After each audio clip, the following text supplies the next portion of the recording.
ये देखें, ये भैंसें एंजॉय कर रही हैं, पानी में नहा रही हैं माशाल्लाह।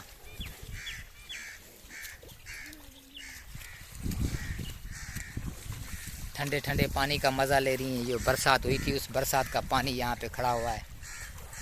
और ये गाय भी हमें गुस्से के साथ देख रही हैं कि ये कहाँ से आया है।